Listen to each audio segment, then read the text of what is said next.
Vostès saben que aquí se celebren les victòries del Barça, però per què es celebren les victòries del Barça aquí? Perquè va haver-hi una revista molt important que es deia La Rambla, que després es va convertir en un diari que es deia Esport i Ciutadania, que estava en el principal d'aquest edifici on ara hi ha el restaurant Núria. I en aquell temps, en els anys 30, el que feien era treure una pissarra per explicar el resultat del Barça quan el Barça jugava a camp contrari.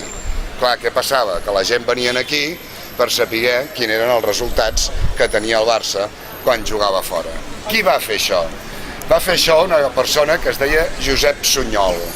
El Josep Sunyol era un empresari del sucre, que va ser diputat d'Esquerra Republicana de Catalunya i que va ser president del Barça, com el Joan Laporta, i que, malauradament, durant la Guerra Civil, quan estava en el front de Castella, doncs va ser assassinat.